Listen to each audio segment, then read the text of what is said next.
But they won because they were more determined than the forces they were opposed to. Maybe God allowed them to come back with this. So some of you that have been taking this mess too long will finally organize and say that this is going to be the line that we draw in the sand. And if you take them cards you signed tonight and take a year like they did in Montgomery, you don't even have to walk. You don't have to carpool. You ain't got to get indicted. You don't have to go to jail. Just organize church by church and block by block and house by house for one solid year. And we will teach them that when you do this, we will turn the leadership in this city around. And one day they will read Brandon, you will reason that the leadership in Indianapolis change hands.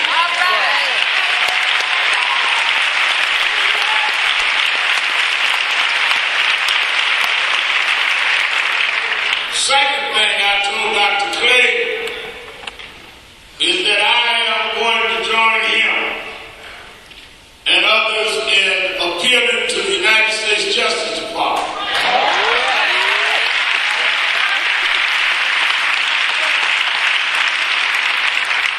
To go to Washington. When Rodney King's case happened and I was involved, we couldn't get justice in California.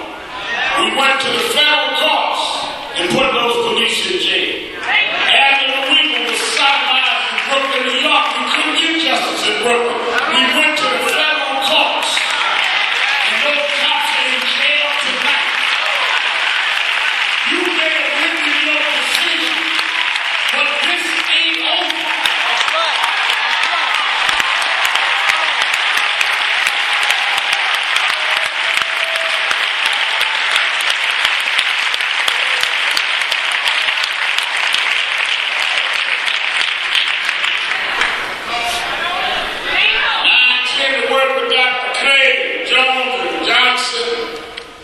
To arrange a meeting in Washington, D.C.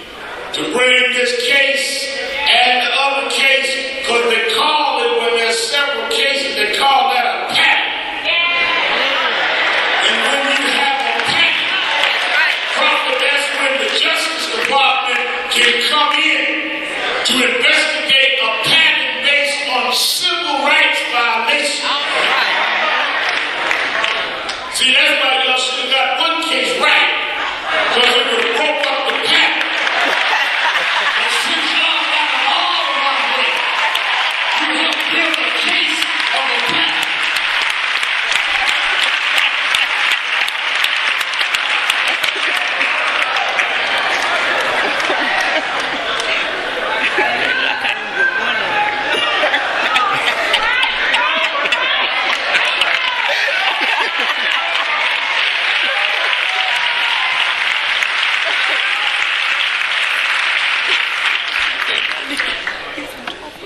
Let me take a second. I don't want y'all to say that we had worship and didn't preach. Y'all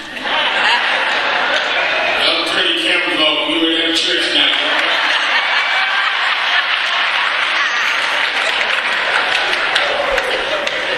In the book of Exodus,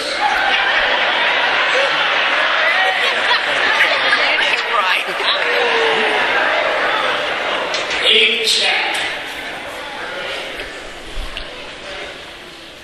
beginning at the 6th verse. Exodus 8 and 6. And it reads, So Aaron stretched out his hand over the waters of Egypt, and the frog came up and covered the land. But the magicians did the same thing by their secret arts. They also made frogs come up on the land of Egypt.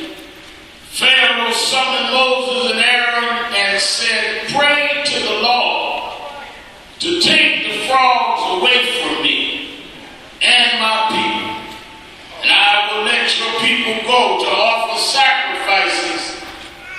Lord. Moses said to Pharaoh, I need you to honor setting the time for me to pray for you and your officials and your people, that you might and your houses may be rid of the frogs, except those that remain in the Nile. Tomorrow, Pharaoh said. Moses replied, it will be as you say, so that you may know there is no one like the Lord our God. The frogs will leave you and your houses, your officials and your people. They will remain only in the Nile. I want to use for a thought tonight, Brother Jones, one more night with the frogs.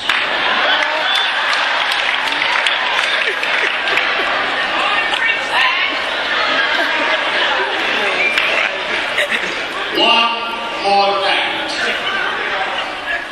with the frogs. Sometimes many of us are Christian by hearsay. We go by what we heard rather than what we studied for ourselves. One of the things you learn is that the more you read the word, the more you realize what you missed. And you can read the same things over and over, and different things will speak to you differently.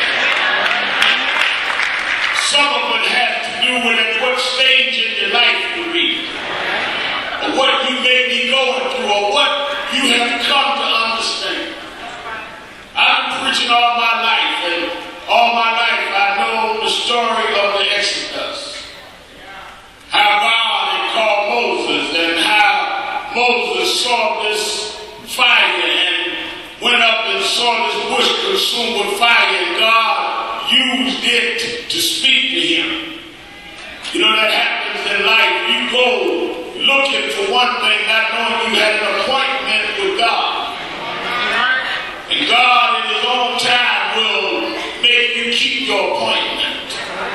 Moses thought he went on the mount for one reason, but God was waiting on him. And God told him, I want you to turn around and go tell Pharaoh, let my people go. Moses, like many of us, had excuses. Well, wait a minute. Now, first of all, Moses was all boisterous at first, but when God spoke to him, he became the opposite. His insecurities came out. You don't want me. I can't speak. I have a stammering tongue. You Aaron. Why me? God said, no, I want you to go and tell Pharaoh, let my people go. Now that's instructive, because most of us sitting here, as we start this year journey, you telling yourself what you can't do. But God already knew your limitations before he called you. In fact, if you go through this whole book, God rarely used a big shot to do anything.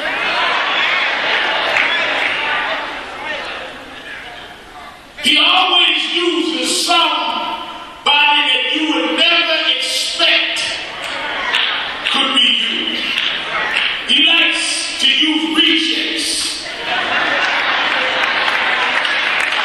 And Johnson, I figured out why. Because if God just used the gift and the talent and those that were easy to look up to, he wouldn't get any glory.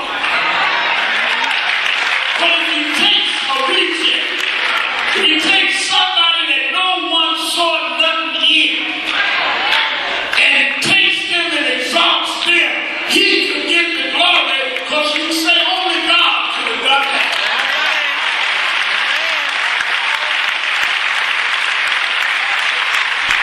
I know somebody say, well, I don't know what Dave and Sharpton and talk about people in Indianapolis.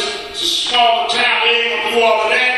But God never fought a civil rights battle from a big town. Nobody ever heard of civil. Till the Knox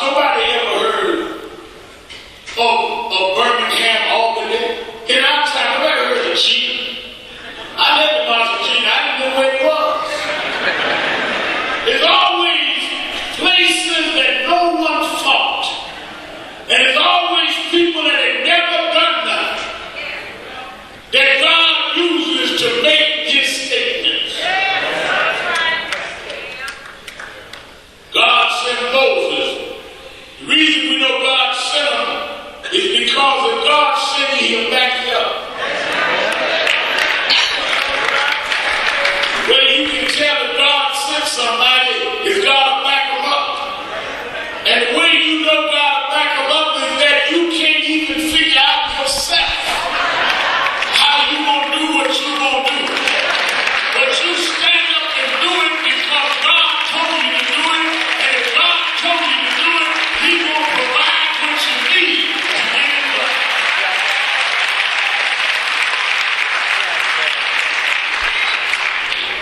He went in and told Moses. Moses went in and told Pharaoh, let my people go. And if you don't let them go, God will put plagues on Egypt land. Pharaoh wouldn't allow them to go, and the plague started. It gets to my text, Johnson. One of the plagues was that God said to Moses, I'm going to invade his kingdom with frogs. Everywhere you look, frogs. In the palatial castles, frogs. In Pharaoh's palace, frogs. All of his wise men, frogs. Back in the bedroom, the kitchen, dining room, little just frogs jumping everywhere. Totally under siege by frogs.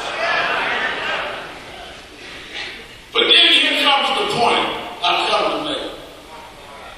Pharaoh couldn't take it. He said, get Moses and Aaron. I can't take this. They got to get this plague off of me. And when they brought him in, he looked at him and he said, tell God I let your people go. Just take these frogs and put them in the night. Let your people bow and worship him. Do whatever you need. Get your people go. But get these frogs out. Got a man that's under siege. Been invaded. All of his people complaining. People had lost it. They've been invaded by frogs. Moses said, I'm glad you submit. When do you want me to remove the frogs? And Pharaoh said, tomorrow. Because he wanted one more night with the frogs. I never caught that till late at Johnson. I mean, think about that. Why, if you are under siege, if you see the hand of God, would you delay